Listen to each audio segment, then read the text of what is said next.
ఇంట్లోకి వచ్చేద్దాం without any life. Fish curry మాత్రం చాలా బాగా చేస్తాను ఫ్రెండ్స్. ఫిష్ లో ఒమేగా ఫ్యాటీ ఉంటుంది, స్కిన్ కి కళ్ళకి చాలా మంచిది. సో మీరు ఈ రోజు చూసే ఫిష్ కర్రీ మాత్రం నాకు చాలా ఇష్టం. చాలా ఫిష్ తిన్నాను.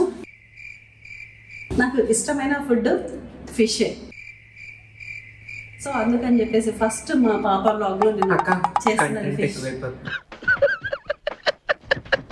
కంటెంట్ కంటెంట్ అంటే మా అక్క నన్ను మించిపోతుంది కంటెంట్. సరిపోయారు ఇద్దరును, సాగుతుంది మీకు అలాగా. వీళ్ళిద్దరితో నేను ఎట్లా వెళ్తానో నాకు తెలియదు, కానీ పొద్దున్న నుంచి దీనికి సంబంధించిన సెటప్, క్లీనింగ్ ప్రాసెస్ అది ఇదంతా నేను ఇంకా ఇట్రా సరస్ అప్పటి నుంచి మా సరస్వతి నాకు హెల్ప్ చేస్తూ వస్తుందన్నమాట. సరస్వతి ఈజ్ మా ఇంట్లో పనిచేసే అమ్మాయి, మాతోటే ఉంటుంది. అండ్ వీళ్ళ కొడుకు నాకు రీసెంట్ గా లైన్ వేయడం స్టార్ట్ చేశారు. అక్క ఆకలేస్తుంది పచ్చిగా తింటది. So mean while guys please come. Fish curry process start చేసేద్దాం.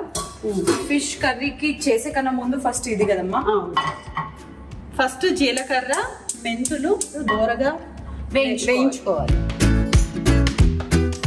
సో ఎస్ ఫ్రెండ్స్, కొంచెం రాలేదు, కొంచెం చేయట్లేదు, ఆగు. జీలకర్ర వేడి చేసుకుంటుంది, వేయించుకుంటుంది మా అమ్మ.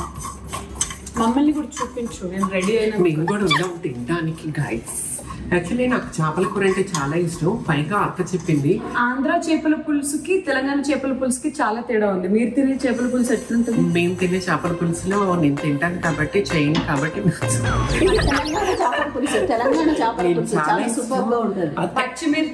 పచ్చిమిరపకాయలు ఎక్కువ చేస్తారు, బెండకాయలు అట్లా బెండకాయ కూడా, మామిడికాయ ముక్కలు, నెల్లూరు చేపల పులుసు అని అంటాం కదా. తెలంగాణ చేపల పులుసు అండి సూపర్ ఉంటది. ఇంకా నాకు కొంచెం ఓసిడి రోగం వచ్చింది ఈ మధ్యలో, obsessive compulsive disorder, over cleaning disorder. పెద్ద సమస్య వచ్చి పడిందే. ఒక్కసారి ఈ వీడియోలో అప్పటి నుంచి కమిట్ అవ్వని ఒక వ్యక్తిని చూపిద్దాం. సాంప్రదాయిని సుప్పిని శుద్ధ పూసిని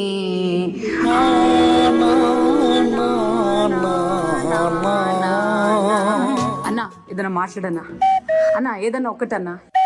అన్నా ఈరోజు ఏంటన్నా స్పెషల్? Fish curry.